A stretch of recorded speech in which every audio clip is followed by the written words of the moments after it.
사무엘하 강의 58번째 시간으로 메시아에 대한 예언이라는 제목으로 말씀을 보겠습니다. 오늘 다윗은 1절 상반절에서 이는 다윗의 마지막 말이라 이새의 아들 다윗이 말하며 라고 이야기하며 이것이 자신의 마지막 말이라고 고백을 합니다. 그런데 정말로 사무엘하에서 다윗이 이 부분을 이야기하고 모든 이야기가 끝난 것이 아니라 다음 장에도 다윗의 말이 기록되어 있습니다. 그렇기 때문에 여기서 다윗이 이게 마지막 말이다라고 이야기하는 것은 이 사무엘하에서 마지막으로 이야기했다라고 하는 것이 아니라 자기 유언처럼 가장 중요한 말을 하고 있다라고 하는 것이죠. 왜냐하면 23장 1절부터 7절에 이 다윗의 인생 가운데 왜 하나님이 자신에게 이런 은혜를 베푸셨으며 자신의 인생의 목적이 무엇인가가 아주 잘 기록되어 있습니다. 바로 다윗은 오늘 본문에서 자신의 삶이 앞으로 나타나 이 온 세상을 통치하시며 구원하실 메시아의 삶을 모형하는 것이다 라고 이야기를 하고 있죠. 결국 왜 하나님이 이 다윗을 이 목동과 같은 천한 신분에서 왕을 삼으셨는지, 왜 하나님이 이 다윗을 향해서만 너는 내 마음에 합한 사람이라고 말씀하셨는지 그 이유가 바로 오늘 본문에서 드러납니다. 많은 사람들이 나도 다윗처럼 되고 싶다, 하나님이 나를 이렇게 낮은 자에서 높은 자로 만드셨으면 좋겠고, 하나님이 나를 보시며 너는 내가 보니까 참 내 마음에 합하고 너무너무 내가 사랑한다라고 이야기해 주시기를 원하지만, 사실 이 다윗이 이런 특별한 은혜를 받은 어떤 목적은 바로 그가 메시아를 보여주는 그런 인물로 선택을 받았기 때문입니다. 하나님이 누군가를 편애하셔서 이 다윗만 더 이뻐하시고 누군가를 특별히 택하셔서 어떤 사람만 이렇게 높아지게 만드시는 것이 아니라 바로 이 다윗과 같이 어떠한 특별한 메시아를 보여주고자 하는 목적을 가진 인물에게 그러한 은혜를 베푸신 것이죠. 그런데 왜 다윗이 자기가 이런 특별한 말씀을 이야기한다라고 해놓고 왜 또 자신을 이새의 아들이라고 이야기한 것일까요? 성경에서 다윗은 이렇게 아주 중요한 인물로 등장하지만 그 아버지 이새는 아주 무명의 사람입니다. 다윗을 낳은 것 외에는 아무런 영향력과 역할을 하지 않은 자죠. 결국 다윗은 이런 무명의 가문에서 태어난 무명의 사람이었던 것입니다. 그런데 이런 무명의 가문에서 무명의 사람으로 태어났던 다윗이 왜 이런 중요한 역할을 하게 된 것일까요? 바로 예수님이 그런 무명의 사람으로부터 태어나 무명으로 이 땅에 오셔서 하나님이 특별한 목적을 위해 그가 메시아로 서셨기 때문이죠. 다윗은 자신이 하고 있는 이 말이 단순히 자신의 생각이나 자신이 이렇게 만들어낸 이야기가 아니라 하나님의 성령이 자신에게 임하셨다라고 이야기를 합니다. 2절입니다. 여호와의 영이 나를 통하여 말씀하시며 그의 말씀이 내 혀에 있도다. 여러분, 성경에서 이렇게 하나님의 성령으로 하나님의 말씀을 하는 자를 뭐라고 부르나요? 선지자라고 부릅니다. 결국 다윗은 성령으로 하나님의 뜻을 전하는 이런 선지자 역할을 한 것이죠. 이 다윗은 바로 예수 그리스도의 모형이기 때문에 이 한 사람이 왕적 모형이며 또한 선지자적 모형이며 또한 제사장적 모형으로 예수님을 모든 면에서 모형하는 그런 인물입니다. 그래서 신약성경에서는 이 다윗을 심지어 선지자라고까지 부릅니다. 사도행전 2장 30절입니다. 그는 선지자라 하나님이 이미 맹세하사 그 자손 중에서 한 사람을 그 위에 앉게 하리라 하심을 알고. 결국 이 다윗을 통해 하나님이 말씀하시고자 했던 것이 무엇인가요? 우리를 구원할 메시아를 보내실 텐데 바로 그분이 어떠한 분이신가를 우리에게 가르쳐주고자 이 다윗에게 특별히 성령으로 임하여 그를 통해 우리에게 하나님이 말씀을 하게 하신 것입니다. 그렇다면 오늘 말씀을 통해 바로 이 다윗이 예언한 메시아가 어떤 분인가 살펴보고자 하는데요. 첫 번째로 메시아는 어떤 분이신가요? 찬양의 대상이 되십니다. 1절 하반절에서 다윗은 이렇게 노래합니다. 높이 세워진 자, 야곱의 하나님께로부터 기름 부음을 받은 자, 이스라엘의 노래 잘하는 자가 말하노라. 물론 자기 자신을 이야기하는 것이죠. 하나님이 자신을 이렇게 높아지게 만드셨고, 하나님이 자기에게 기름 부으셨고, 또한 이스라엘에서 내가 시편을 이렇게 많이 짓고 이렇게 많은 노래들을 했다라고 자기 고백을 하고 있는 것처럼 보입니다. 그런데 바로 이 장면에서 하나님은 이 다윗에게 성령으로 임하여 마치 다윗에게 드러난 그 모습을 통해 메시아의 모습을 우리에게 보여주시고자 한 것이죠. 여기서 다윗이 자신을 높이 세워진 자라고 고백합니다. 왜 그런가요? 여러분, 다윗은 무명 중에 무명이었습니다. 아니, 자신의 가족에서조차 전혀 인정받을 수 없는 그런 삶을 살았죠. 사무엘이 이 다윗의 아버지 이새에게 찾아갔을 때 내 아들들을 다 내게로 보이라라고 이야기를 했는데, 다윗은 그 아들들에도 들지 못해서 사실 이새가 사무엘에게 보여주고자 하는 그 자리에서도 빠집니다. 왜 그랬죠? 이새에게는 7이나 되는 다른 멋진 아들들이 있었거든요. 다윗은 8번째의 있으나 마나한 그런 존재였던 것입니다. 그래서 이 아들들이 다 여기 있느냐라고 사무엘이 물었을 때 사무엘상 16장 11절에서 이새가 뭐라고 이야기하나요? 또 사무엘이 이새에게 이르되 네 아들들이 다 여기 있느냐? 이새가 이르되 아직 막내가 남았는데 그는 양을 지키나이다. 여러분, 이 다윗이라는 존재는 가정에서도 있으나 마나한 존재, 집안의 허드렛 일을 하는 그런 존재, 형들 뒤치다까리하고 도시락이나 나르는 그런 존재, 전혀 아무런 영향력이 없는 그런 존재였죠. 여러분, 그런데 이런 무명의 사람을 하나님이 어떻게 만드셨나요? 바로 한 나라의 왕으로 만드시고 그 지역을 제패하는 엄청난 권세와 영향력을 허용하십니다. 그때 다윗이 하나님 앞에서 어떤 고백을 했나요? 사무엘하 7장 18절을 보시면 다윗 왕이 여호와 앞에 들어가 앉아서 이르되 주 여호와여 나는 누구이오며 내 집은 무엇이기에 나를 여기까지 이르게 하셨나이까. 여러분, 정말 이런 고백을 하지 않을까요? 여러분, 다윗이 어려서 내가 나중에 왕이 되지 않을까? 내가 이 온 나라를 통치하면 어떤 일을 하게 될까? 이런 걸 정말 꿈이라도 꾸었을까요? 여러분, 다윗은 그냥 그 목동으로 태어나 목동으로 살다가 죽을 운명이었습니다. 자신이나 자신의 가족을 볼 때 전혀 지금 살고 있는 그 상황과 모습에서 벗어날 수 있는 가능성을 전혀 갖지 못한 사람이었죠. 그런데 몇십 년이 흐른 뒤에 그 한 나라의 왕이 됩니다. 여러분, 그때 바로 다윗이 도대체 내가 누구이길래 하나님이 나에게 이런 은혜를 베푸십니까? 라는 고백을 하죠. 여러분, 이런 한 사람의 입지전적 이야기가 왜 성경에 기록된 것인가요? 바로 이 다윗의 모습을 통해 메시아로 오실 예수 그리스도의 모습을 보여주고자 한 것입니다. 여러분, 예수님이 이 땅에 오셨을 때의 그 낮아지신 모습을 빌립보서 2장 7절과 8절은 이렇게 이야기합니다. 오히려 자기를 비워 종의 형체를 가지사 사람들과 같이 되셨고 사람의 모양으로 나타나사 자기를 낮추시고 죽기까지 복종하셨으니 곧 십자가에 죽으심이라. 여러분, 예수님은 하나님이세요. 죄가 없는 분이세요. 그런데 이런 죄 있는 인간의 모습으로 오신 것조차 그것이 그에게 가장 낮아진 모습이었습니다. 그런데 게다가 예수님이 이 땅에 어떻게 오셨나요? 목수의 아들로 오셨죠. 태어날 때도 화려하고 멋있는 존재로 오신 것이 아니라 마구간에서 말 구유에서 태어나셨습니다. 여러분, 남들이 볼 때 이런 흠모할 만한, 사랑할 만한, 야 멋지다라고 할 만한 그런 모습을 하나도 갖지 못한 모습으로 이 땅에 오셨죠.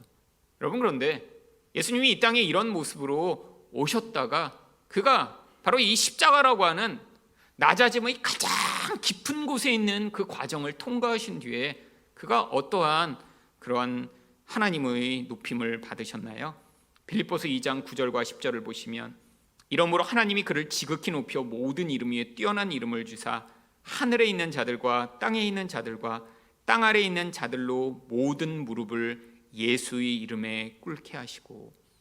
여러분, 예수님이 어떤 존재, 어떤 대상보다 가장 높아지셨다라고 하는 것입니다. 그럼 바로 이것을 보여주고자 이 다윗이 이런 무명의 자리로부터 그런 가장 높아진 자리에 서게 되는 바로 그 이야기를 보여주고 있는 것이죠.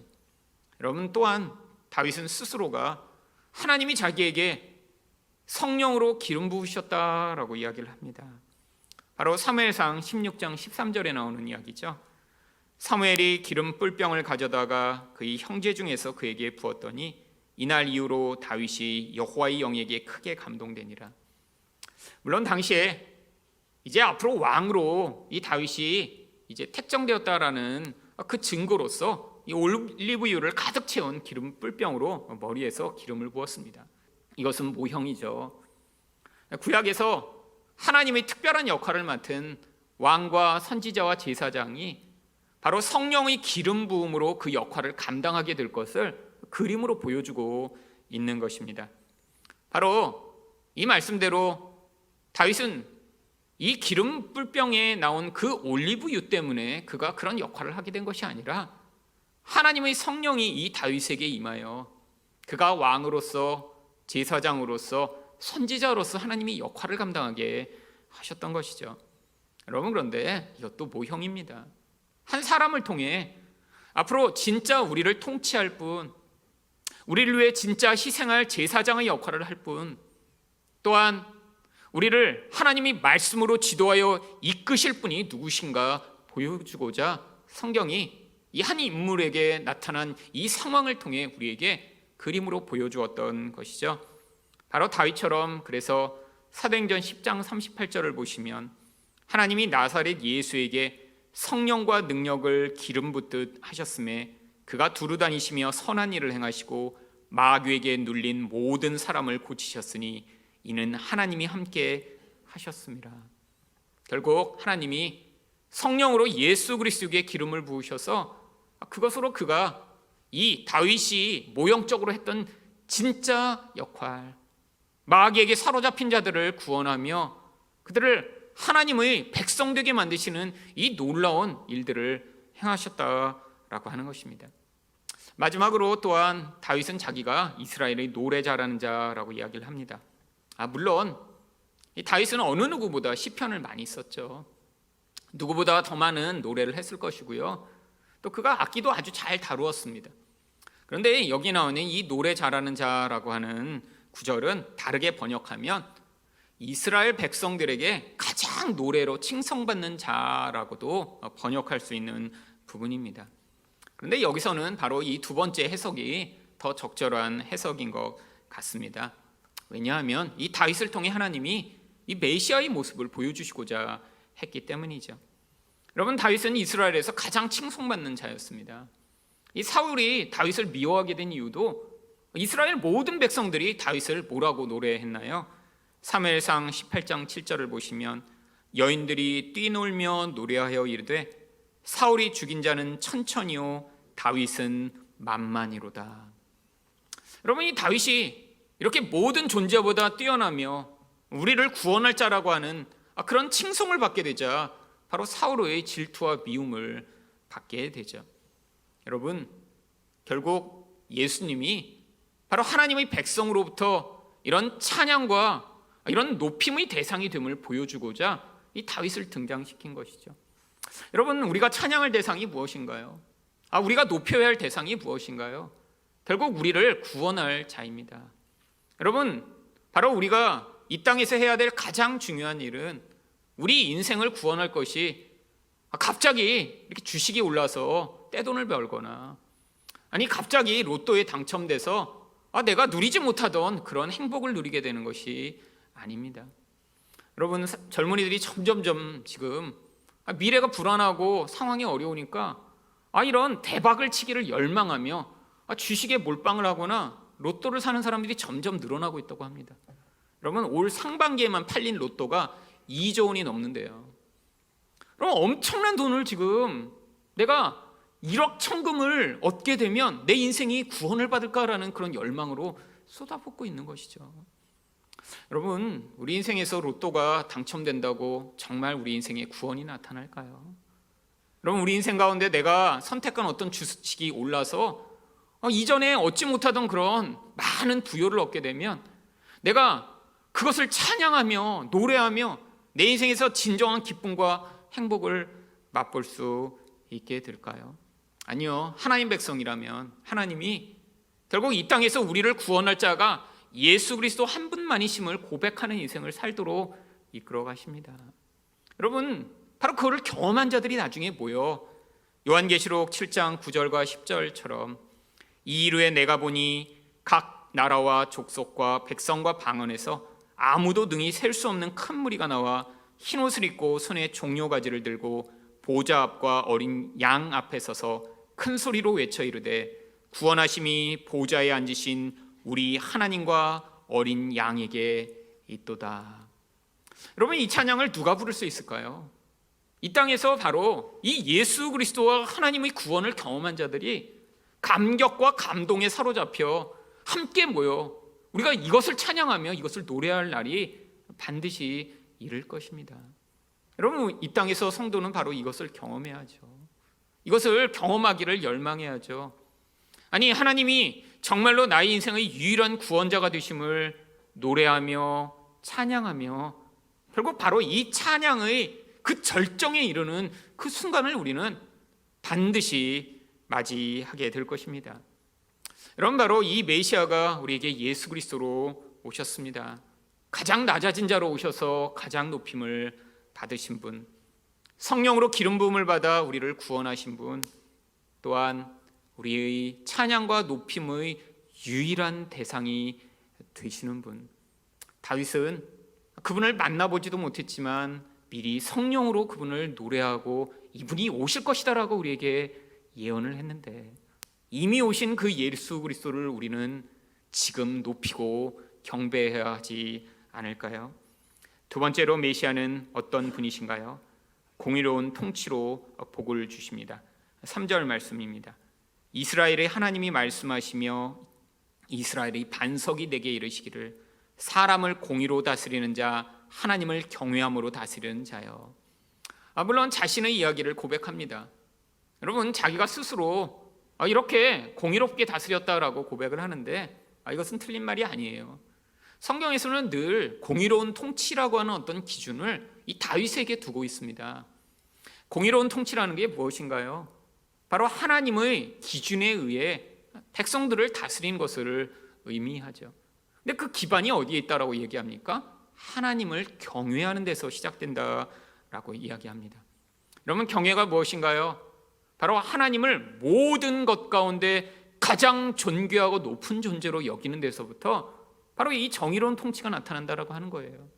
다른 것들을 두려워하지 않고 영향을 받지 않는 그 본질에서부터요. 여러분, 그런데 어떻게 이 다윗이 이런 공의롭고 정의로운 통치, 하나님을 경외함으로 말미암는 이런 온전한 통치를 할 수 있었을까요? 바로 하나님이 그를 모형으로 삼으신 뒤에 자, 봐라, 이런 공의로운 통치가 나타나면 어떠한 일이 벌어지는지.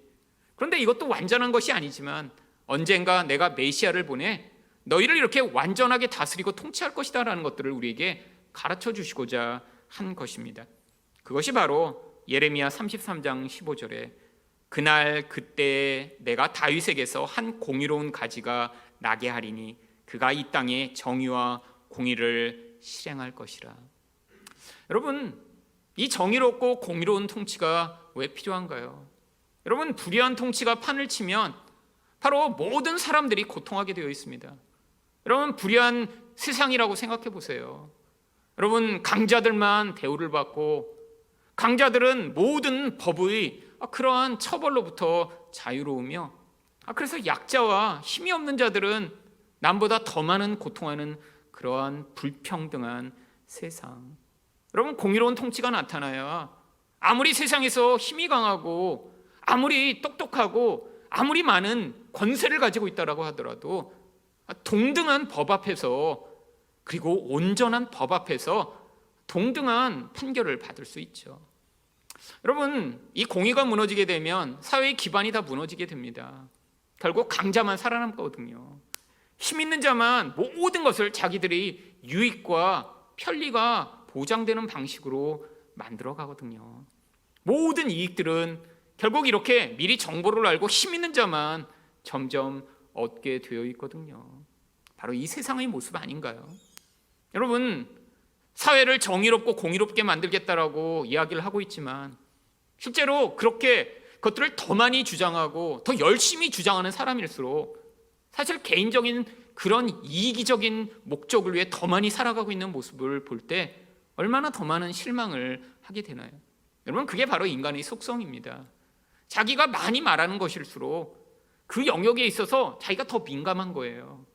그러니까 내가 공의로운 세상을 만들겠다라고 이야기하며 불평등이 없는 세상을 만들겠다라고 이야기하면 할수록 그 사람은 더 자기 본질 안에서는 그러한 기회를 가지고 나의 이익을 더 많이 취하고 평등하고 모든 사람들에게 그런 평등이 아니라 나에게 더 이익이 만들어지는 그런 세상을 만들고자 하는 욕구가 다른 사람보다 더 강한 것이죠. 그러면 어쩔 수 없습니다. 어떤 한두 사람의 문제인가요?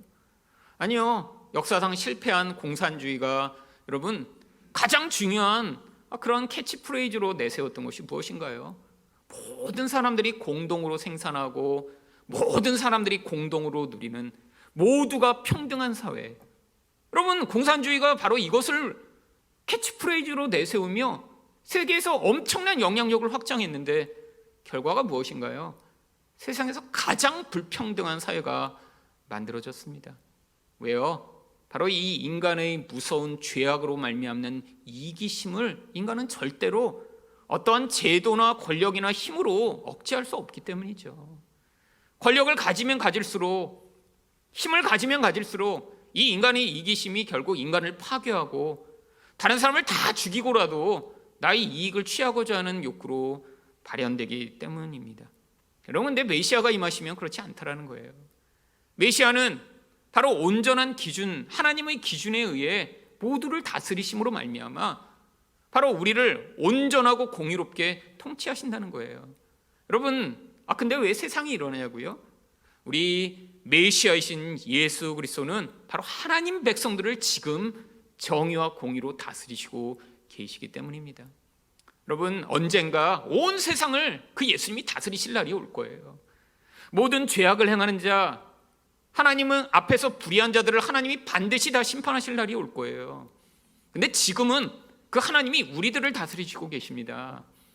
영적으로 바로 하나님 백성들이 그 통치를 믿고 눈에 보이지 않지만 그 나라를 살아가는 백성이 될 수 있도록 지금 우리를 다스리고 계시죠. 여러분, 그래서 그 공의로운 통치가 우리 인생에서 나타나는 거예요. 우리가 기도를 많이 하고 정성을 많이 보이고 내가 열심을 낸다고 하나님이 얘는 너무 잘하네, 그러니까 내가 더 많은 복을 주고 더 그런 모든 혜택을 줘야겠다, 그렇게 하시지 않아요. 하나님이 그래서 어떻게 하십니까? 편애하시지 않아요. 누군가를 편애하셔서 더 사랑하시고 더 부자 되게 하시거나 더 똑똑하게 만드시거나 더 성공하게 하시거나 나쁜 일을 다 피하게 만드시지 않는다는 거예요. 각자의 인생마다 하나님이 정의롭고 공의롭게 판단하고 통치하심으로 말미암아 그 각자의 인생에서 가장 적절한 방식으로 하나님의 나라가 구현되며 예수 그리스도를 믿는 믿음으로 살아갈 수 있는 자가 되도록 우리 인생을 지금 통치하고 계시다라고 하는 것입니다. 우리가 바라보는 그 불평등은 우리 시각에서 불평등한 거죠. 우리 안의 욕망 때문이죠.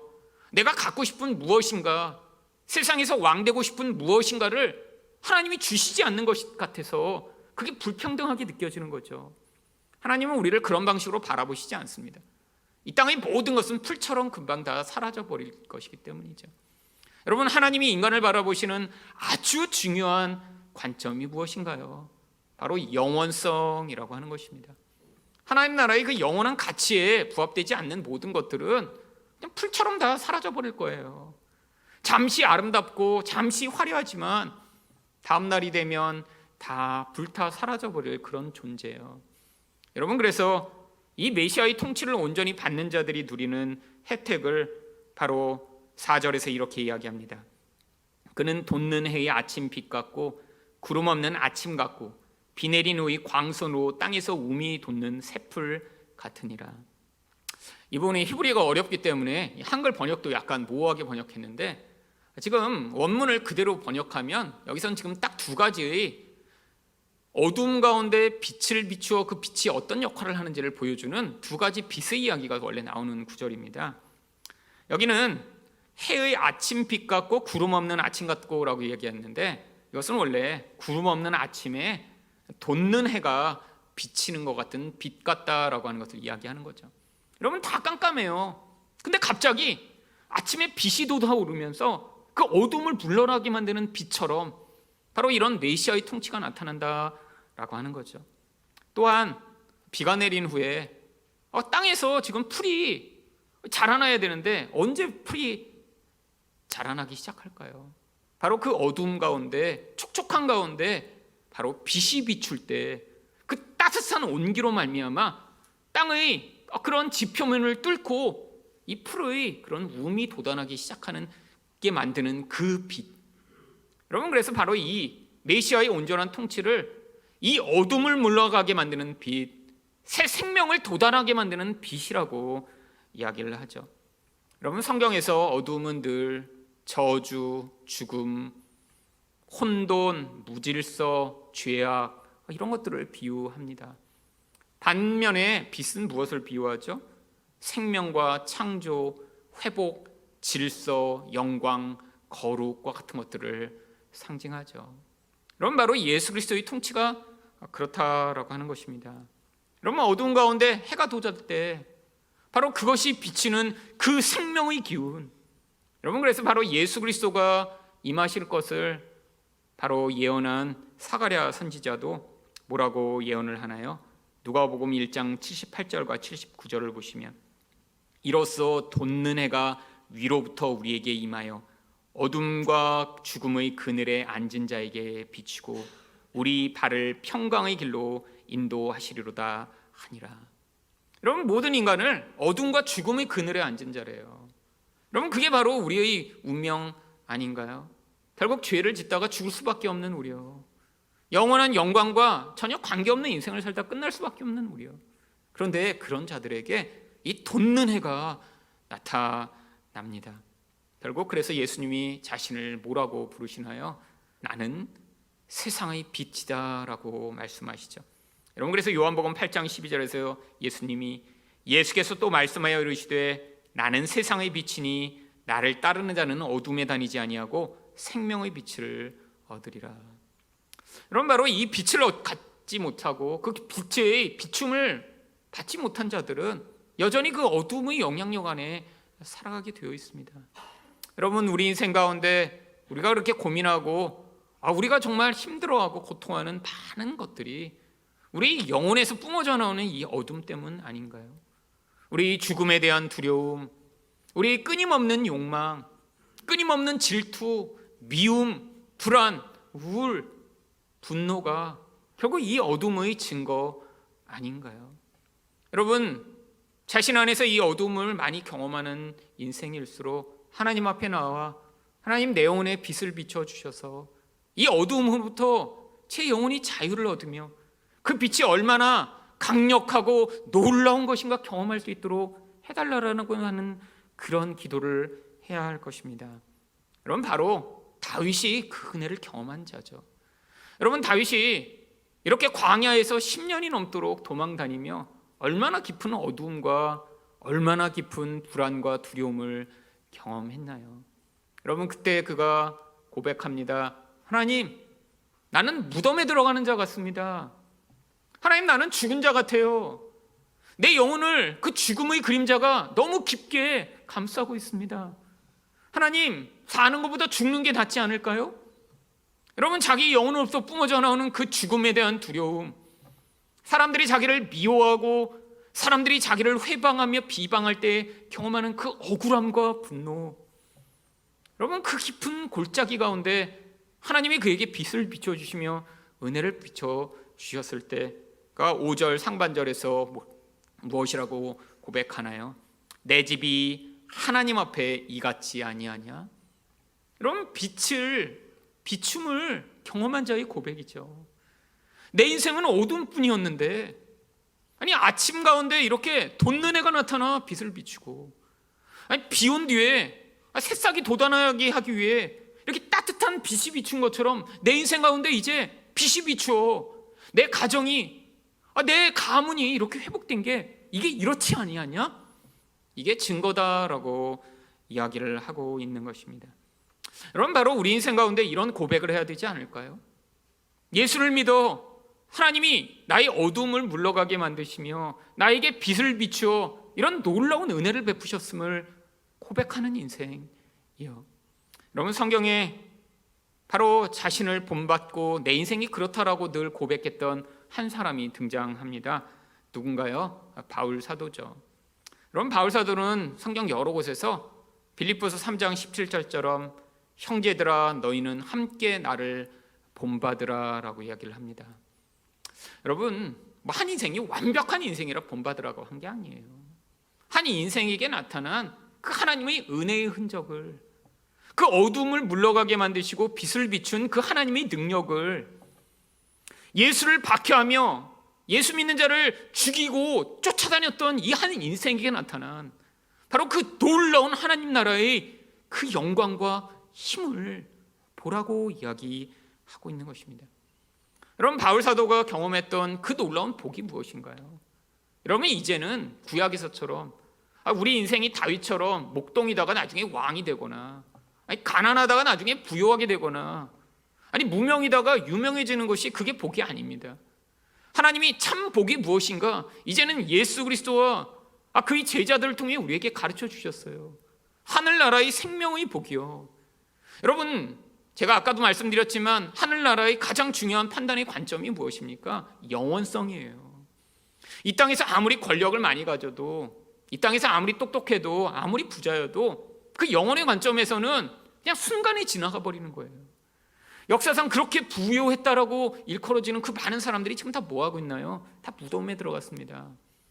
여러분, 록펠러요, 지금 빌 게이츠가 부자라고 하지만 당시에 록펠러가 가진 재산을 전 세계 부유의 퍼센트로 환산하면 록펠러는 지금의 빌 게이츠보다 몇십 배나 더 부자였대요. 여러분, 그렇게 많은 부여를 가지고 세상을 통치하던 그 한 사람 어떻게 됐나요? 지금 다 무덤에 들어가서 세상에서 존재하지도 않습니다. 이게 하나님 나라의 시각이에요. 여러분, 그러면 참 부여를 가진 이 바울, 나를 본받으라 라고 이야기했던 이 바울이 가진 그 영원한 생명의 힘이 어떤 방식으로 나타나나요? 빌립보서 4장 11절과 12절입니다. 어떠한 형편에든지 나는 자족하기를 배웠노니 나는 비천에 처할 줄을 노알고 풍부에 처할 줄도 알아 모든 일 곧 배부름과 배고픔과 풍부와 궁핍에도 처할 줄 아는 일체의 비결을 배웠노라. 여러분, 이 세상의 환경과 상황에 영향받지 않을 수 있는 그러한 하나님 나라의 견고한 복에 대한 믿음이 있는 사람이 되었다라는 것이죠. 여러분, 우리가 바로 이거를 하나님 나라의 복으로 배워야 될 것 아닌가요? 여러분, 이 시대가 계속해서 사람들을 끊임없이 다양한 욕망으로 유동치게 만드는 세상입니다. 여러분, 세상에는 자기가 이렇게 한몫 얻었다, 내가 이렇게 큰 힘을 가졌다, 내가 이렇게 즐겁고 행복하게 산다라고 자랑하고 사람들에게 끊임없이 영향을 미치는 그런 영향력들이 이제 얼마나 강력해지고 있나요? 여러분, 그래서 다른 사람이 부러우세요?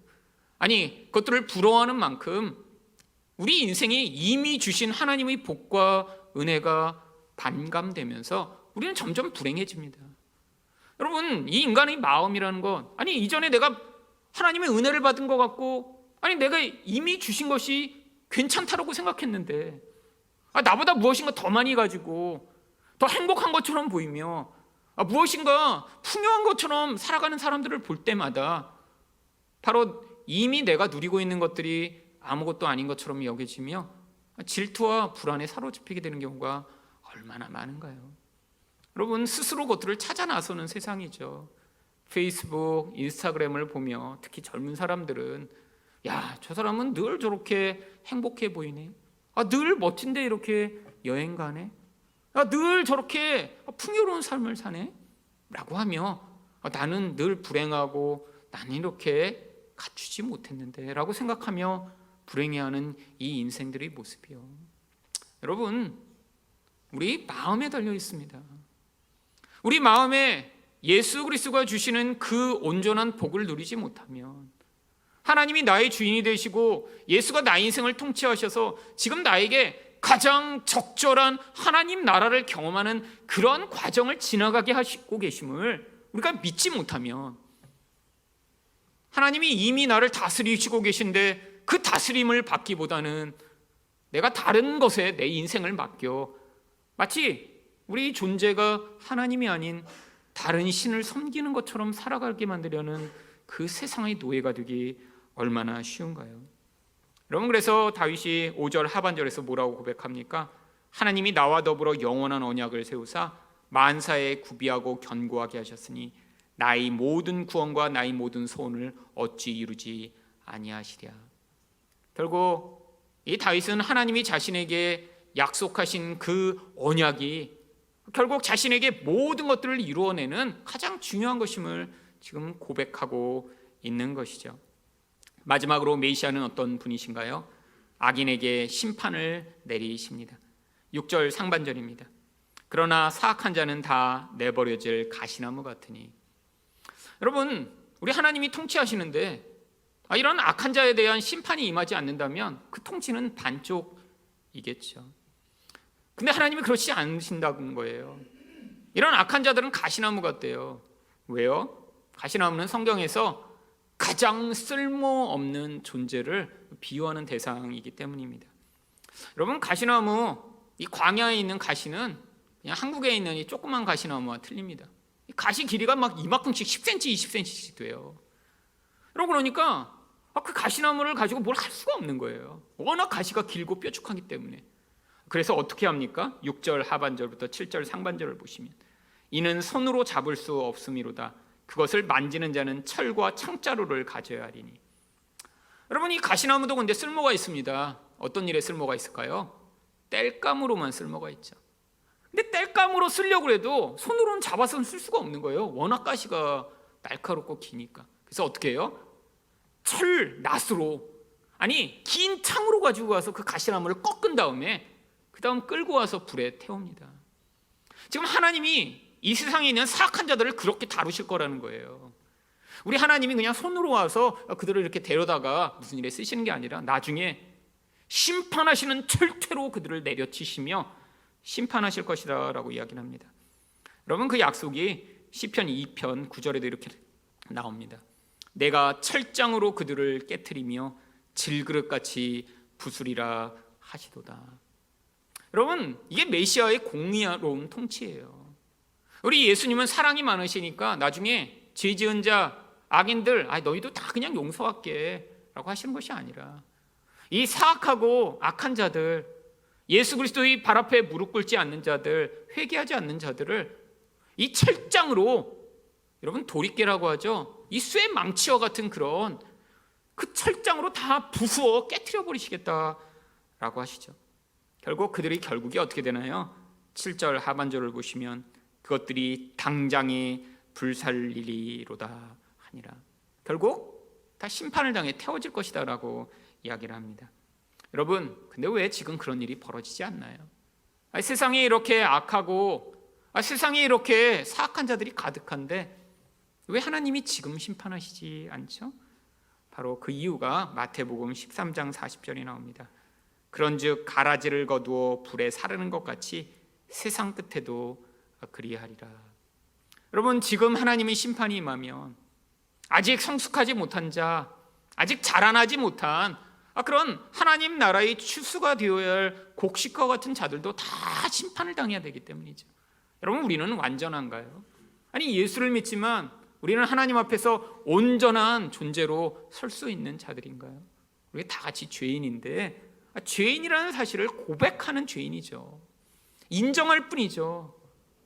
여러분, 하나님이 결국 이런 심판의 나를 이 땅 가운데 베푸실 그 일을 바로 요한계시록이 약속하고 있습니다. 마지막에 요한계시록 19장 20절과 21절을 보시면 짐승이 잡히고 그 앞에서 표적을 행하던 거짓 선지자도 함께 잡혔으니 이는 짐승의 표를 받고 그의 우상에게 경배하던 자들을 표적으로 미혹하던 자라.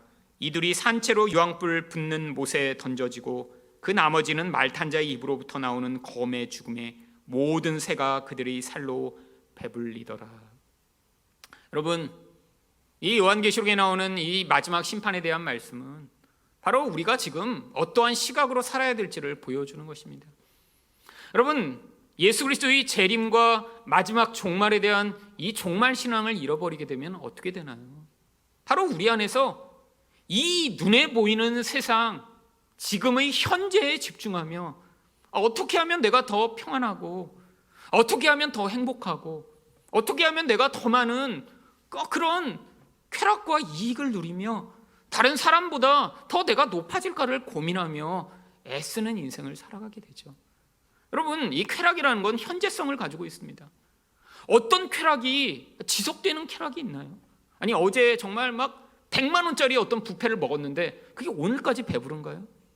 아니, 1년 전에 가봤던 정말 1000만 원짜리 크루즈 여행이 1년이 지난 뒤에도 내가 마치 배에 둥둥 떠다니는 것 같은 기쁨을 줄 수 있나요? 아니, 잠시 기쁘죠. 맛있는 거 먹으면 그 순간에 기분이 좋죠. 아니, 즐거운 일을 하고 그게 가져오는 쾌락이 하지만 지속되거나 영원한 경우는 없습니다. 이 현실에서도 쾌락이 지속되지 않으니까 대부분 쾌락을 추구하는 인생들은 어떻게 되나요? 더 강력한 자극을 찾아 끊임없이 헤매죠. 왜? 이전에 맛봤던 쾌락으로는 더 이상 그 쾌락이 쾌락으로 여겨지지 않기 때문이죠. 여러분, 이게 바로 세상에 살아가는 모든 사람들의 인생입니다. 더 좋은 걸 사고 더 맛있는 걸 먹고 더 행복하기 위해 몸부림치는데 더 공허해요. 더 깊은 공허로 빠져요. 여러분, 이게 바로 마지막 종말에 대한 시각을 갖지 못하고 살아가는 어쩌면 많은 예수 믿는 사람들의 모습 아닌가요? 여러분, 그래서 우리에게 자꾸 예수님이 종말이 올 거야. 예수 그리스도가 마지막 심판자로 임하실 거야. 너희는 그날에 어떠한 자로 그 하나님과 예수 그리스도 앞에 서게 될지를 기억하라라고 우리에게 바로 이 종말에 대한 메시지를 전달하고 계신 것입니다. 바로 메시아로 오신 예수 그리스도를 온전히 믿으심으로 말미암아 바로 이 땅의 삶에 우리가 그 많은 유혹과 영향력으로부터 자유를 얻고 오직 메시아이신 예수 그리스도만을 높이는 여러분 되시기를 축원드립니다.